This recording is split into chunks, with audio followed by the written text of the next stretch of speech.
We knew going into the 2023 NFL season that there was a great possibility of two teams having Aaron Rodgers. Neither of them do. One of them, because of it, has no idea who they are. We got all that and a bunch more on today's episode of Locked On NFL. You are Locked On NFL, your daily NFL podcast. Part of the Locked On Podcast Network, your team every day.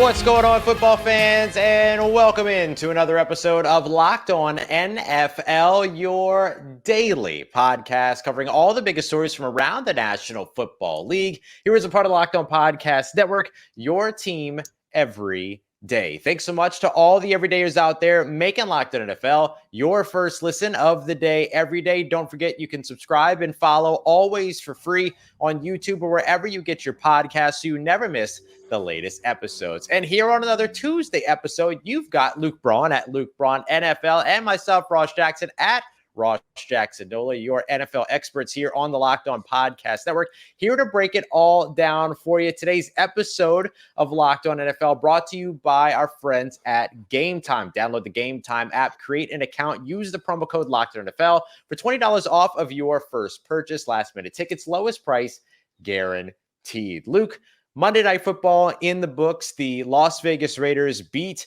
a Green Bay Packers team that looks lost. We're going to get to our yikes and our likes. We're going to get to the defensive player that no one seems to talk about enough, including us. And to kick it all off, I got to say, man, I don't know that these Green Bay Packers even have an idea of what their identity should be, especially on the offensive side of the football. Am I being too harsh through 5 games, or is that kind of who the Green Bay Packers are right now? You know, I don't know if it's that the Packers don't know who they are. I think they have an idea of who they are, and that idea just isn't a very good one. Yeah, that could be. Could be. For the longest time, when they had Rodgers and Davante Adams, they were a very short game kind of offense with some shot plays. It was a lot of bubble screens to Adams. Let's get him 15 touches and let's get our superstar to do stuff. And they went 13-3 every year doing that. After Davante Adams, that didn't work, and that was last year, right? And that sort of demanded more of Aaron Rodgers than Aaron Rodgers could do, and things kind of fell apart as Aaron Rodgers got old. Wonder how that would have worked out on the Jets. We'll never know. Right. And it feels like there's still that team with Jordan Love. Jordan Love attempted, I think 11 passes over 5 yards this whole game. Everything was underneath. Everything was stick 30 and slant total attempts in this one. And checkdowns and spear screens and just the dumbest little short hits. When you've got Davante Adams and Aaron Jones, that can be an offense. When it's AJ Dillon and like Christian Watson, who is a kind of turning into just the next Marquez Valdez-Scantling for them. That's an accurate statement. He's a home run guy. He's a dinger guy, and that's all that is. And sure, there's like a place for that in the league, but like that's all he is for them. Mm-hmm. And when those are your guys, let's manufacture a bunch of touches and try to make stuff go underneath isn't gonna work. Like Luke Musgrave is not gonna do for you what you maybe were getting out of like Robert Tonyan in his prime, or some of the cool like Renaissance tight ends that they've had in Green Bay.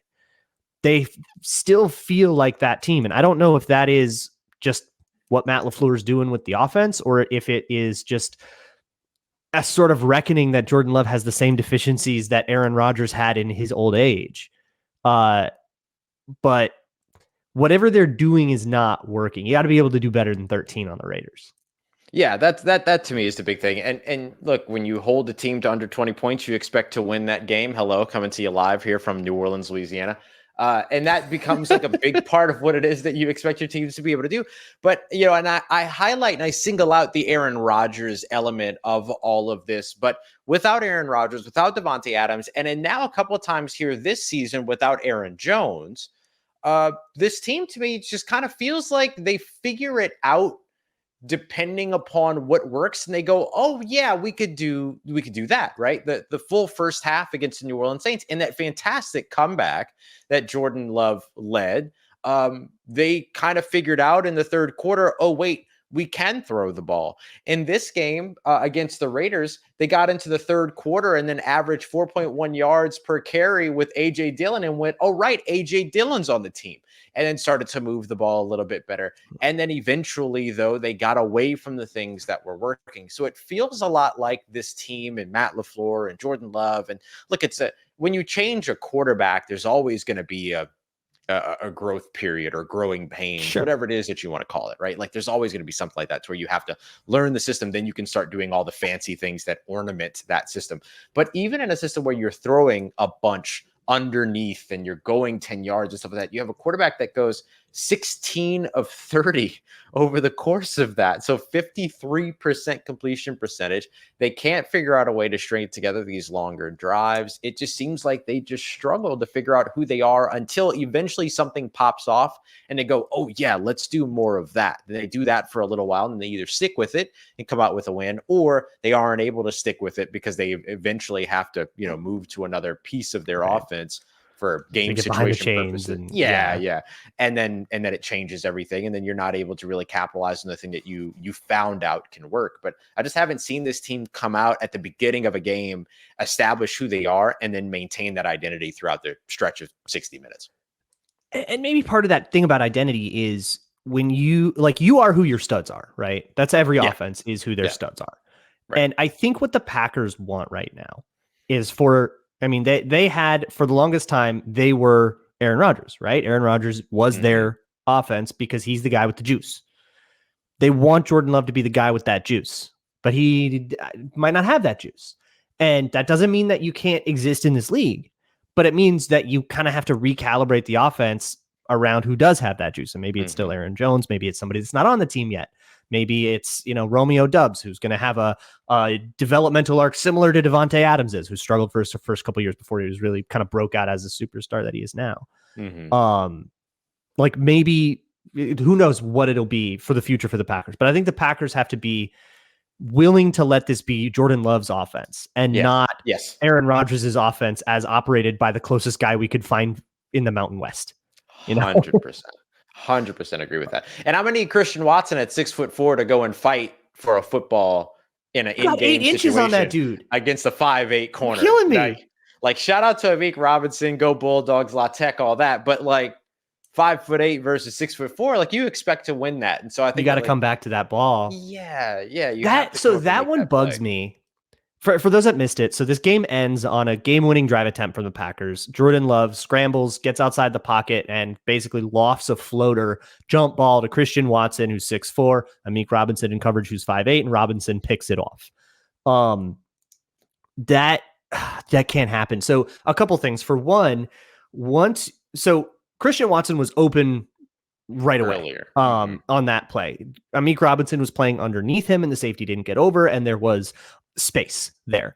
And it just took so long because there was pressure that Jordan Love was evading to get that ball out. It gave Amik Robinson time to catch back up and get his head turned around and go make that play. So first off, if you're going to throw that ball, that's got to be back line of the end zone. Not that was 5 yards short of where it had to be because there was still space to work with. But for Christian Watson himself, you have to come back through that corner to make that play.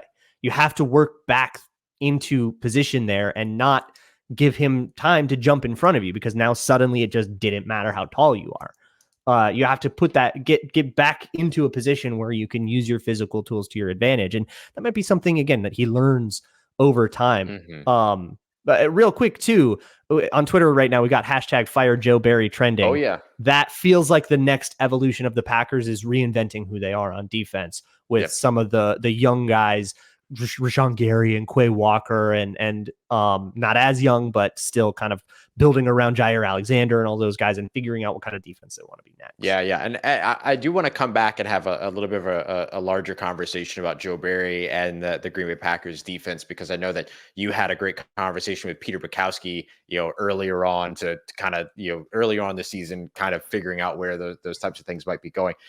Before we get defenses, to that, Yes. Before we get to that, though, you did mention that Jordan Love was under pressure in that final play. One of the guys in on that pressure was defensive end Maxx Crosby of the Las Vegas Raiders, who to me is one of the guys that we don't talk about enough, like one of the best defensive players that we don't talk about enough. So I want to kind of get on my soapbox for Maxx Crosby here in a sec. So let's do that and discuss Joe Barry and the future of that Green Bay Packers defense as we continue on with today's episode of Locked On NFL, part of Locked On Podcast Network, your team every day.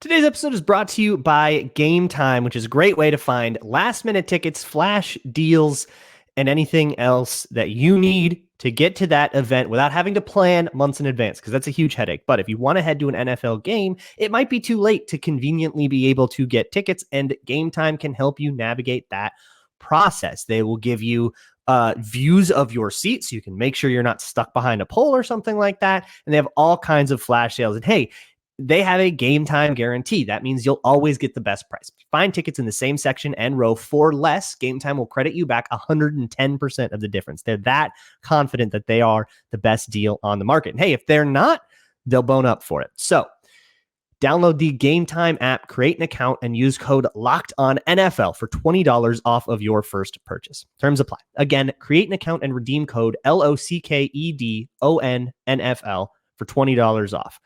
Download Game Time today. Last minute tickets, lowest price guaranteed. All right, everybody, continuing on with today's episode of Locked On NFL.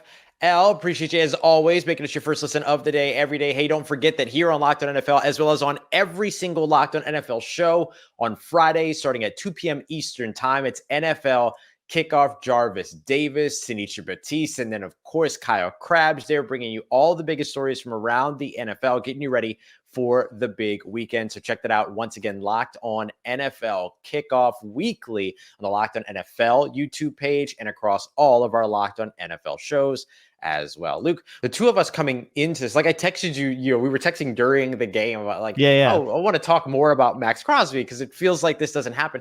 And then, you kind of, it happens on the broadcast too, to where he makes a play, they talk about him, they usually go back to his, the addiction in his past and things like that, him overcoming that, which is a remarkable. A little bit. Did you know Ryan Fitzpatrick went to Harvard? It's like the only thing anybody knows about him, which at a certain point becomes unfair to the player, Like, absolutely. He's more than that. Yeah, it's an incredible part of his story, but it's not his entire identity. And right now, what he has kind of, grown into, as a man and as a football player is somebody that impacts and changes games. I mean, this guy is remarkable. And I think we should be talking about him as we're also discussing the Myles Garretts and the TJ Watts. We'll probably talk about Myles Garrett. We'll probably talk about TJ Watt first. We'll probably talk about some of those other bigger names first. Don't get me wrong, but I do think that he deserves to be a little bit more entrenched in that conversation. This is a guy that has consistently had failures around him on that defensive line. Like, think about the Cleveland Farrell experiment. Right, 2019, 2020, those Mayock disaster years. Yes. Or I guess I should say they're Gruden's, because that's apparently Yeah, apparently that's the way that whole thing worked. But he's had guys around him that don't take attention away from him. Like, I can't really name anybody else on the Raiders defensive line. I mean, I can because I was prepping for this episode. But but like before like that, though. Yeah, like the Raiders defense, how many years has the Raiders defense been one you look at when you've got a fantasy player going up against LV and go, ooh, got to start him? Like, how many times is that the reputation of the Raiders defense is this team that just cannot get a defense together, which is kind of a bummer for the legacy of the Oakland Raiders and those John Madden teams and all that. It's so you're going to kind of get washed away. It's the Andre Johnson effect, Oh, that's Andre such a Johnson good parallel. Right? Like Andre Johnson, one of the greatest players in the history of the league, totally washed away in the reputation of like upper echelon receivers over time because he was on a whole bunch of 2-14 teams. Right. That's such a good parallel. And you think about Maxx Crosby as the next best pass rusher for the Raiders after Khalil Mack. Khalil Mack just got 6 sacks in a game this season. Don't get me wrong, but now he's playing for a Chargers team and we still track him. We tracked him with Chicago, all those other things. But Maxx Crosby is a guy that's there and he's getting it done. And I'll end on this when it comes to Maxx Crosby. I know the sack numbers are fun and seeing him get after the quarterback is fun to the point to where, you're dedicating tight ends, like you're taking tight ends out of the game for the Green Bay Packers because they're having to go out there and help against Maxx Crosby and all that. So you can see the way that he impacts the game. But one of my favorite plays that he made was on a tackle for a loss on an outside zone run to the left side. So he was actually the backside defender, wraps all the way around. Yeah, wraps all the way around the line, chases it down, gets the tackle from behind. He could have halfwayed his way through that rep because he had already been playing such a good game. He had already had 3 tackles for a loss and a sack at that point. He could say, I'm here to disrupt the quarterback. I'm not going after all that. But what does he do? Puts his head down. He goes out there and he makes a play like that like no one's going to talk about. But that was, to me, just such a quintessential example of who Maxx Crosby is and how imperative he is to that Las Vegas Raiders defense. And that is something that I don't remember which play you're talking about, but often on those zone runs, the backside edge is left unblocked or unchained is the word. Like they will, the scheme essentially concedes, we're not going to block this guy because we think the running back will be fast enough to run away from an edge rusher. And therefore, that's one less guy to block and we can get the blocking math back in our favor. So being able to rush around and make that play kind of wrecks the whole thing. Like that's not how it's supposed to go on the whiteboard. And that's how you know you're really blowing things up. That wasn't the plan. I would like to real quick, one more thing on the Packers as we record this. I'm getting quotes from locker room interviews and stuff. One from Jair Alexander. This is per Matt Schneidman, who writes about the Packers for The Athletic. At this point, it's pretty obvious that the defense has to not give up any touchdowns. Cool. So things are going great in Green Bay. Excellent. They're understanding it. They're getting it. Yeah. Jair is always good for a spicy quote or two. I wonder if he's kind of upset because one of the baffling things that Joe Barry always does is he will not have Jair Alexander shadow studs. Yes. I remember week 1 against the Vikings last year. Justin Jefferson went off for like $180 or something like that. And Jair Alexander wasn't on him for a lot of those reps. And Jair was like really pissed about it. And he made a whole big stink about it in the locker room afterwards. Same thing. Not much on Davante Adams at all. Instead, they probably doubled him with somebody else and had Jair cover like, I don't know, Jacoby Myers or whatever. I wonder if he's still frustrated with that kind of thing, which he's now taking out, like, and then everything gets a little frustrating, right? And it sucks after a loss like that. And, you're 2-3 and it's going to be frustrating. This does not bode well for the Green Bay Packers coaching staff, I'm going to say, because I don't think Jair Alexander is the one that you oust when there's a drama. No shot. Let's do this real quick. The Joe Barry conversation. I think you and I are pretty much aligned on how coaching changes tend to happen in the NFL. Do we think that this is a potential in-season move off? Or is this a wait until the offseason and realign the coaching staff for the Green Bay Packers?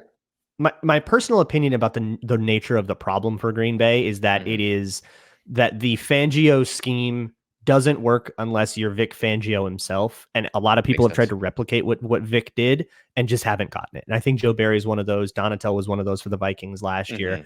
I think Brandon Staley is one of those. I think a lot of people have tried to do that and it just doesn't work. So you can't reinstall a whole new scheme on the fly in the middle of the season. I think you just have to limp through this. So I don't know if they do it mid-season. I think they absolutely should do it in the offseason and totally redesign everything that they do. Go get somebody off the Belichick tree or off of, the like man match cover 7 trees or something. Get somebody out of college. I don't care. But I think the Packers have to, but they might be stuck. I agree though. I think it's a wait until the end of the season. It is very, very hard to change a coordinator mid-season and find success, especially when that coordinator is your when your scheme is based on that coordinator, right? Like if that coordinator is maybe not the play caller because the head coach is the play caller, that's one thing.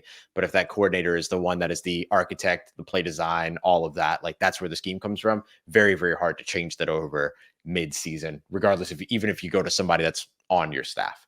All right, coming up next, we talked about Vic Fangio. I want to take a look at a quote from the other genius coach on that coaching staff, biracial king Mike McDaniel.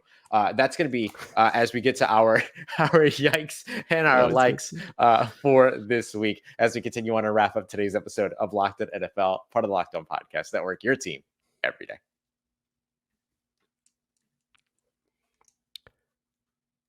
Today's episode is brought to you by FanDuel, and if you were enjoying Monday Night Football with a little bit of help from FanDuel, you might have been sweating at the end of that game where the spread was very much in question until the last moments. And if you want to get in on that kind of fun, it is a great time to do so because new signees onto FanDuel get $200 in bonus bets guaranteed just for placing a $5 bet, whether or not that bet wins or loses. So you could have picked like Packers plus 3.5, wouldn't have cashed, still would have gotten your $200 bonus bets. So if you've been thinking about joining FanDuel, now is a great time to do it. They have all the spreads, player props, over-unders, and stuff that you could ever imagine, even for the most obscure sports ever. So if you're a gigantic badminton fan or whatever, there's probably something for you there. So just go to FanDuel.com/lockedon, check out all of their promos that they have all the time and browse around the site. It's kind of fun. And you can enjoy the NFL season with a little extra skin in the game. FanDuel, official partner of the NFL. All right, everybody, wrapping up this episode of Locked On NFL as we do every Tuesday with our yike and our like of the week. Luke, if you don't mind, I want to start us off this week. And I want to go directly into our like. Let's go into the positive here. Let's do it. I want to share with you this quote from Mike McDaniel. The Miami Dolphins have had a historic level of output over the course of the first 5 games of the NFL season that has now topped the greatest show on turf, the St. Louis Rams of 1999. And he was kind of asked about this in terms of, and I think it's like 5,600 something yards throughout the first 5 games.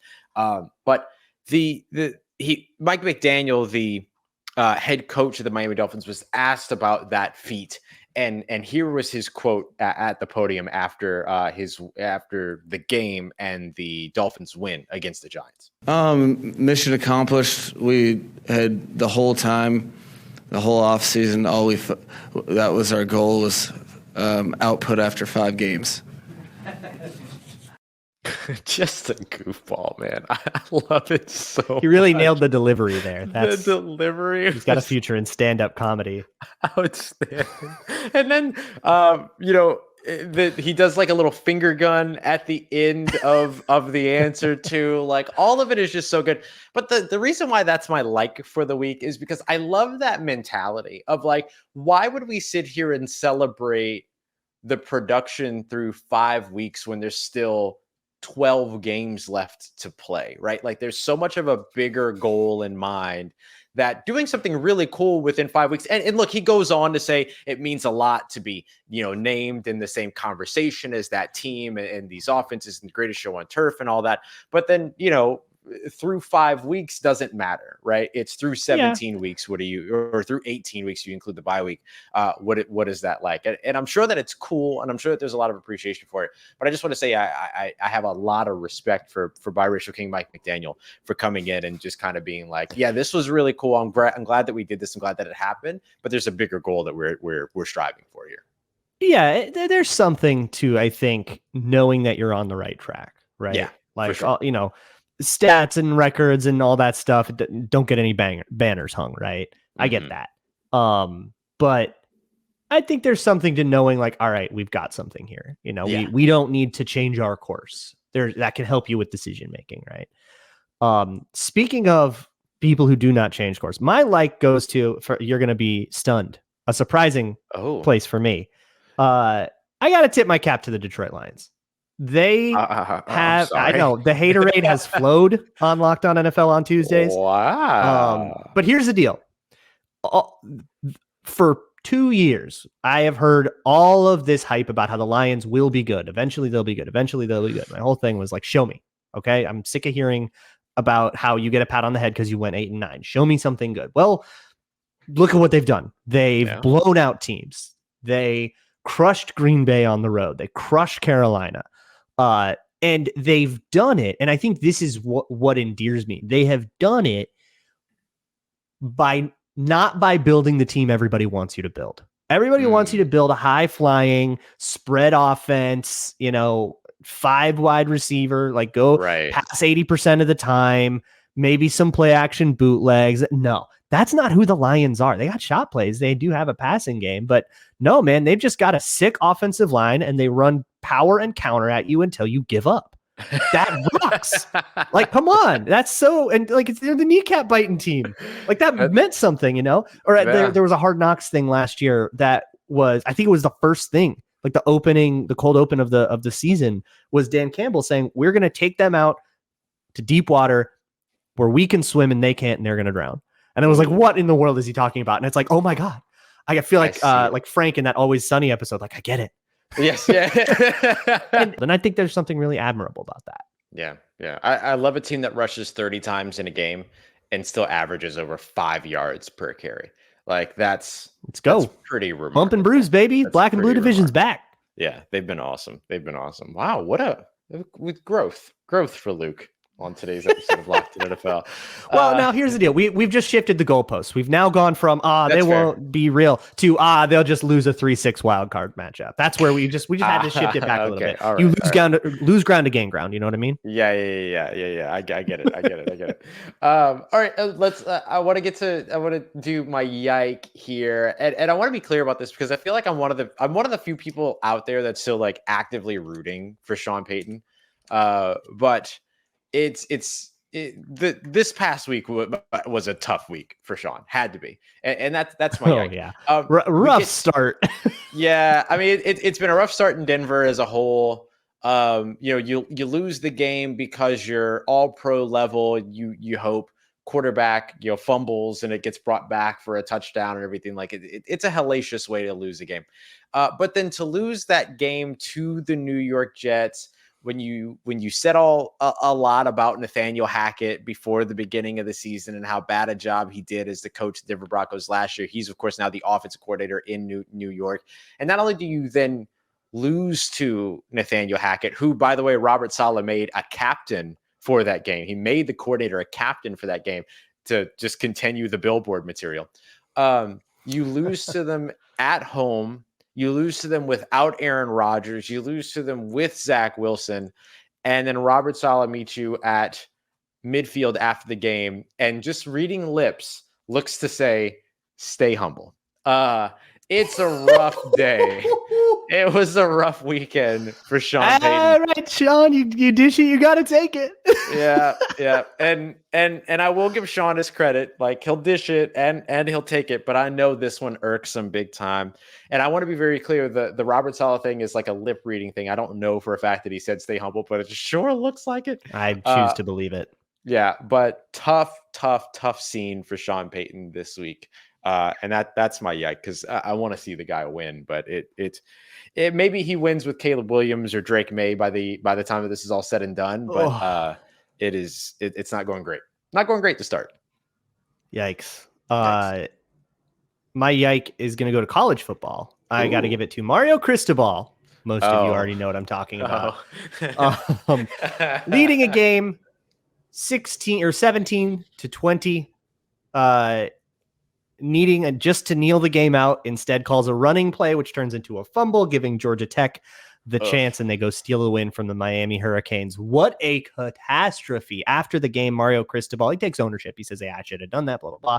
They had miscalibrated how much time was on the clock and thought that they needed to get a first down to guarantee that they could kneel the game out. So they just didn't do the math right. And I get it. I mean, look, football, they're not mathletes. All right. Yeah, I get it. Base 40 is tough, Base 40 is tough. But come on, man.